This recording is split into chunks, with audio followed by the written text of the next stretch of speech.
Las Vegas. For decades, the name itself was a promise. It was the playground of the many, an escape valve for the American middle class. This wasn't just a city, it was an idea, born in the desert and nurtured by a unique brand of capitalism. The old guard understood a simple truth: get people in the door. The rooms were cheap, the steak dinners were $1, and the drinks were free as long as you were feeding a slot machine. It was a volume business built on a dream. A neon-soaked promised land where anyone with $100 in a dream could feel like a king for a weekend. The clatter of coins, the roar of the crowd around a hot craps table, that was the city's heartbeat. It was loud, a little grimy, and for everyone. But walk the Strip in 2025 and you'll feel a profound shift. The city's pulse has changed. It's becoming the playground of the few. That raw, chaotic energy has been systematically polished away, replaced by a high-gloss corporate sheen. The sound is different now. The symphony of slot payouts has been replaced by the hushed ambiance of a luxury hotel lobby. The very air has been sanitized, the iconic scent of stale smoke replaced by bespoke fragrances pumped through the vents. It's a city that feels less like a party and more like a curated museum exhibit where the landmarks are beautiful but untouchable, encased in a veneer of exclusivity. This leads to a strange paradox. The corporate balance sheets have never looked better. Revenue is at an all-time high, yet the sidewalks feel wider, the casino floors more cavernous. So the question hangs in the desert air, as sharp and clear as the neon signs that still blaze into the night, illuminating a startling lack of people beneath them. If the city is making more money than ever, why is the Strip so empty now? To understand this new emptiness, you have to see that Las Vegas is no longer one city. It's a tale of two cities operating in parallel on the same 4-mile stretch of asphalt. First, there's the city of impossible, almost invisible luxury. This Las Vegas isn't advertised on billboards. It's a world of private jet terminals, secluded entrances, and unlisted penthouse villas with their own butlers. It's built for the international jet setter and the tech billionaire. For them, the real product is the $1,000 tasting menu, the front row seats to a sold-out show, and the VIP shopping experience where stores are closed to the public. This is a city that caters to every whim, as long as your credit line is limitless. And then there's the city being left behind, the city that the original promise was made to, the one built for middle-class families on vacation, for college friends on a road trip, for the couple celebrating their 25th anniversary who now find themselves priced out of their own memories. This is the city of the average tourist who now walks the Strip feeling less like a valued guest and more like an obstacle. For them, the city's new identity feels like a betrayal. The value proposition that built Las Vegas has been dismantled. The 99-cent shrimp cocktail is a distant memory, replaced by $24 artisanal meatballs. The legendary buffet has either vanished or been rebranded as a gourmet culinary journey with a price tag to match. But the most egregious shift is in the cost of simply staying here. The affordable room is now a marketing fiction. You see a room advertised for $129, but then the fees begin. First comes the mandatory resort fee, an extra $50 per night for the privilege of using the Wi-Fi and pool. Then comes the once unthinkable charge for parking, another $25 a day. Before you've even dropped your bags, that $129 room is actually costing you over $200. It's a strategy that leaves a sour taste, transforming the excitement of arrival into the anxiety of 1,000 tiny cuts. This transformation isn't an accident. It's a calculated, data-driven corporate strategy. The private equity firms that now control the Strip have run the numbers. In their language, it's about maximizing RevPAR, revenue per available room, and shifting focus from low-margin gaming to high-margin amenities. They've decided to consciously trade the chaotic volume of the past for the predictable, massive spending of high rollers. They are betting everything on the principle that a few whales will always spend more than a school of minnows. One person dropping $100,000 is more profitable and requires far less infrastructure than 500 people spending $200 each. It's a ruthless, spreadsheet-driven logic that prioritizes yield over atmosphere. It's a high-stakes gamble for the soul of the city, betting its future on a tiny fraction of the world's wealthiest people. So how did this happen? How did the city of Sinatra become the city of the spreadsheet? If you like deep dives into the forces that shape our cities, make sure you're subscribed because we're just getting started. In the rest of this documentary, we'll pull back the curtain on the financial decisions that led to this moment. We'll talk to longtime casino workers who have seen the changes firsthand, and to tourists who feel left behind. We will analyze the balance sheets and show you exactly how they're doing it. And we'll ask the most important question: is this new, exclusive Las Vegas sustainable, or has the city made a deal that will ultimately lead to its own demise? Las Vegas is undergoing a seismic identity shift. The city that was once the world's playground is deliberately trading volume for high rollers. This isn't a gradual evolution, it's a calculated corporate strategy, a pivot away from the masses and toward the elite. The new mantra from the boardrooms of MGM and Caesars is all about maximizing per-visitor spending. It's a fundamental betrayal of the promise that built this town, the idea that in Vegas anyone could feel like a king. Now the city seems to be saying you need to be a king just to walk through the door. To understand how deep this change runs, you have to look back at the old Vegas business model. It was a masterclass in psychology perfected during the freewheeling mob era. The entire city operated on the principle of the loss leader. Lure people in with irresistible deals, cheap food, cheap rooms, and an endless river of free drinks. The legendary shrimp cocktail wasn't a menu item, it was a marketing tool. The sprawling, all-you-can-eat buffets for under $5 weren't about fine dining, they were about filling seats. The casinos practically gave the place away because they knew that once you were there, basking in the neon glow, feeling welcomed, you'd eventually make your way to the tables.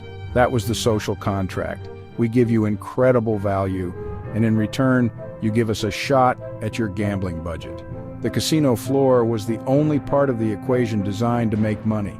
Everything else, the rooms, the food, the shows, was just elaborate, glittering bait. But then came the corporate overlords. Starting in the late 80s, Wall Street-backed corporations took over. Armed with MBAs and spreadsheets, they looked at the classic Vegas model and saw only one thing: inefficiency. They saw departments like food and beverage as underperforming assets. The idea of giving anything away for cheap was antithetical to their philosophy of maximizing revenue from every square foot of the property. The goal was no longer just to get you to the casino floor. The new goal was to monetize every single moment of your visit. They decided the amenities themselves should be the primary profit centers. The hotel room, the pool, the restaurant, the nightclub, even the parking spot. Each one was transformed from a lure into a cash register. The psychological game of seduction was replaced by the cold, hard math of yield management. This is why the legendary Vegas deal is now an endangered species. The most blatant example is the universally despised resort fee. It's a classic bait and switch played on a citywide scale.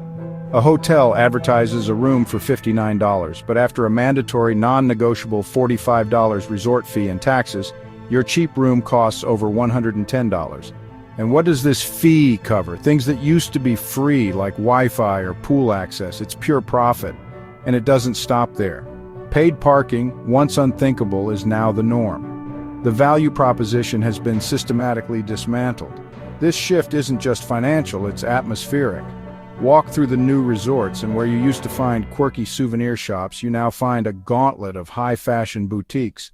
The Forum shops at Caesars were just the beginning. Now places like the shops at Crystals are monuments to opulence, housing Dior, Chanel, and Rolex. It's a curated experience designed to broadcast wealth and exclusivity. The unspoken message is clear. This space is for people who don't look at price tags, and it has the profound side effect of making the average tourist feel alienated, like they're trespassing in someone else's world. In this relentless pursuit of the luxury market, the city has traded its kitschy, chaotic soul for a generic corporate sheen that could be anywhere from Dubai to Singapore. The themed resorts of the 90s, the Pyramid of Luxor, the Castle of Excalibur, were often cheesy, but they were undeniably. They were fun and accessible. The new multi-billion-dollar resorts, while architecturally stunning, are often just anonymous towers of glass and steel. They are designed to appeal to a global elite who prefer a standardized brand of luxury over unique local character. Vegas is losing its weirdness, and in doing so, it's losing its identity. And nowhere is this shift more obvious than the food scene. The humble 24/7 casino coffee shop has been replaced by the celebrity chef. The revolution started with Wolfgang Puck and has since become an arms race of Michelin stars. Gordon Ramsay, Guy Savoy, Joel Robuchon, their names are now as much a part of the Vegas skyline as the neon signs. Even the most basic food items have been given a luxury makeover. A simple burger, that'll be $32, but it's a dry-aged Wagyu patty with black truffle aioli. This culinary gentrification means finding an affordable meal on the Strip has become a genuine quest. The result is a landscape that is actively hostile to the budget-conscious traveler. Your food budget can now easily eclipse your gambling budget. The very thing that was once the bait has become the biggest trap of all. Hook. The everyday price just became a barrier. What was once an invitation to escape has become a complex equation of hidden costs, where the number you first see is rarely the number you actually pay. The thrill of finding a great deal on a Vegas room is now just the opening act for a drama of fees and surcharges. A slow, creeping realization that the city's welcome mat has been replaced with a tripwire connected directly to your wallet. Let's deconstruct the single most infuriating element of the new Vegas, the resort fee. It began as a niche charge in the 90s, supposedly for amenities at actual resorts. But the Strip casinos, masters of financial engineering, saw an opportunity. They co-opted the concept, turning it into a mandatory, non-negotiable surcharge on nearly every room in the city. It's a masterclass in charging you for things you either expect for free or will never use. They'll tell you it's for premium Wi-Fi, which is now as basic a utility as running water. They'll say it covers fitness center access, knowing full well most visitors are more interested in the 24-hour buffet than the 24-hour gym. They even list unlimited local calls in an era where everyone has a smartphone. It's a transparently flimsy justification for what it really is, a way to artificially lower the advertised room rate. With nightly fees often soaring past $50, a 5-night stay can add over $250 in charges that provide little to no tangible value. It's a dishonest practice designed to advertise a low base rate while hiding the true cost. The entire relationship with the customer starts with a lie, a bait and switch that breeds immediate resentment. You haven't even dropped your bags in the room and you already feel like you've been played. The assault continues everywhere. Parking, once a given, is now another mandatory fee. For decades, free and abundant parking was the unspoken promise of Las Vegas. It was the city's welcome mat, encouraging the crucial drive-in traffic from Southern California and beyond. It facilitated the classic Vegas behavior of casino hopping, letting visitors explore the whole Strip at their leisure. But in 2016, MGM Resorts shattered that tradition, and like a contagion, paid parking spread. Now it punishes people for simply driving to the city, adding another $20 to $30 a day just for the privilege of storing your car. It discourages spontaneity and penalizes locals who might want to pop onto the Strip for dinner or a show, further isolating the tourist corridor from the community that supports it. Inside the room, the nickel and diming reaches a new level of absurdity. Want to keep your own drinks cold? Good luck. Some hotels have removed fridges entirely, only to rent them back to you at an exorbitant rate.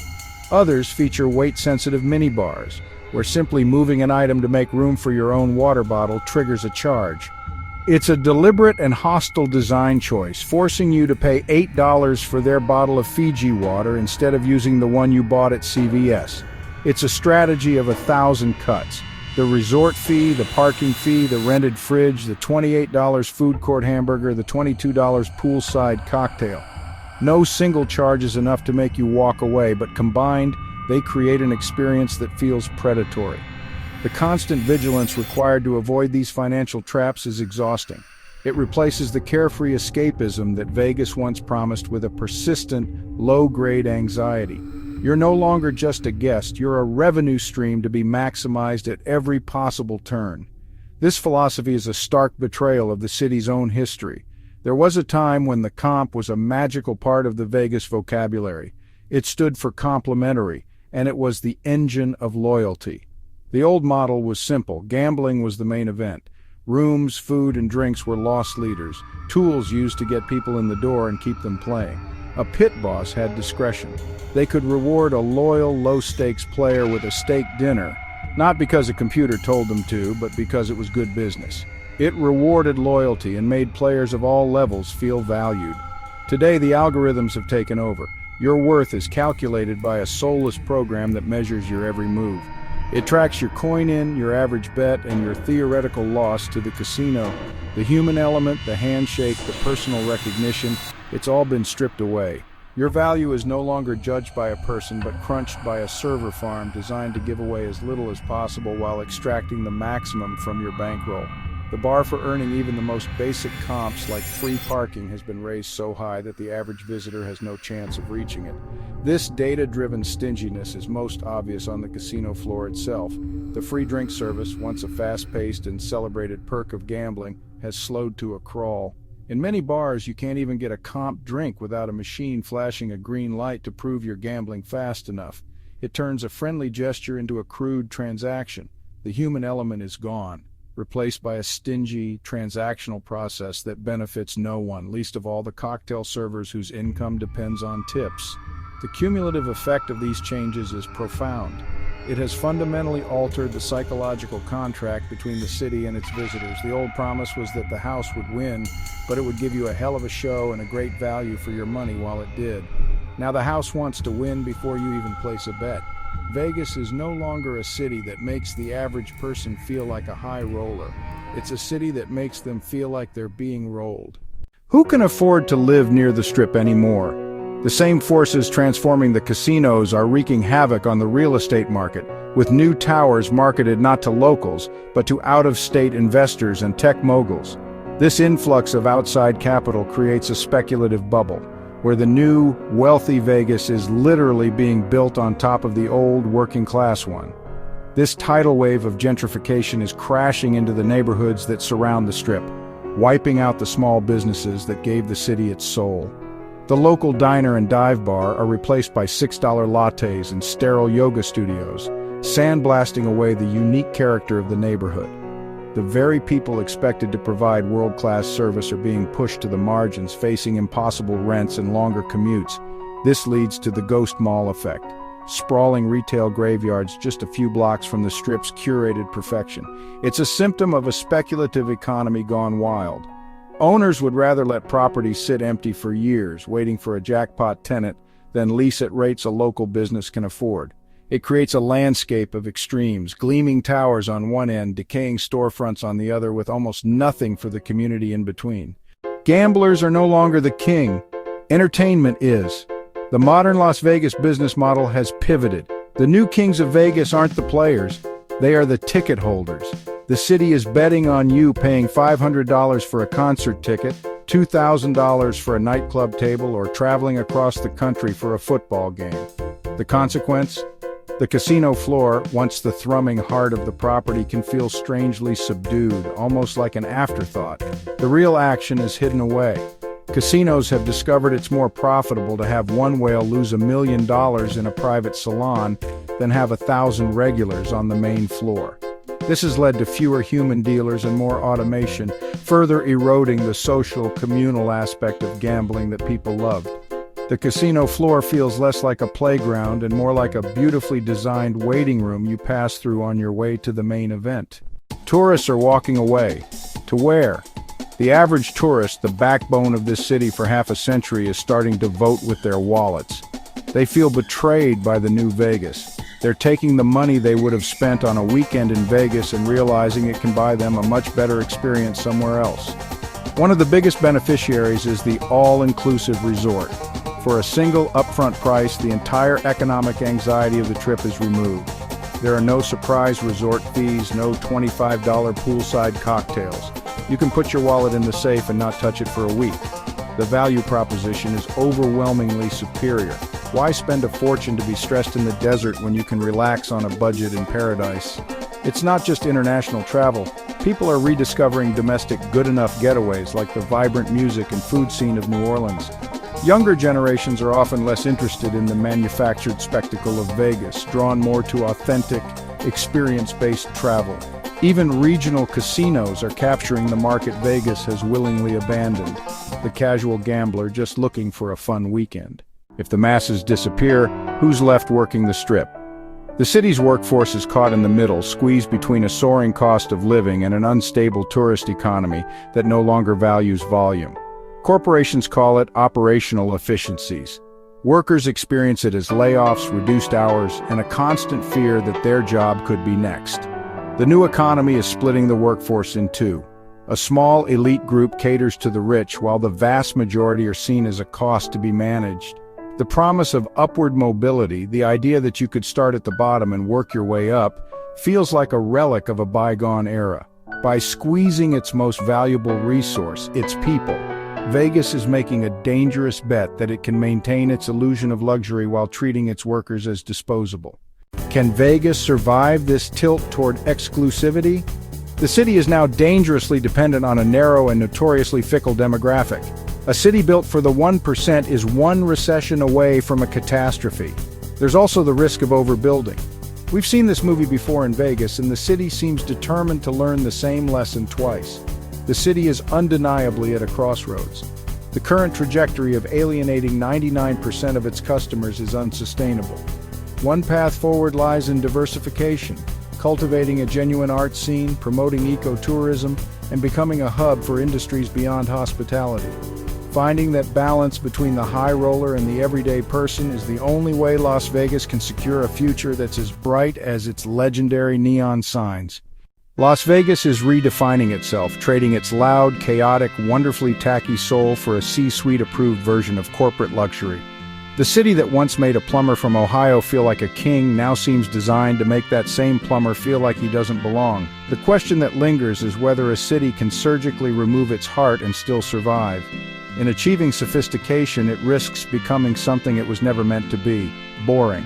But the final question is for you. Would you still visit a city that's only for the rich? Drop your thoughts below. If this deep dive was your kind of story, hit that like button and subscribe for more. Thanks for watching.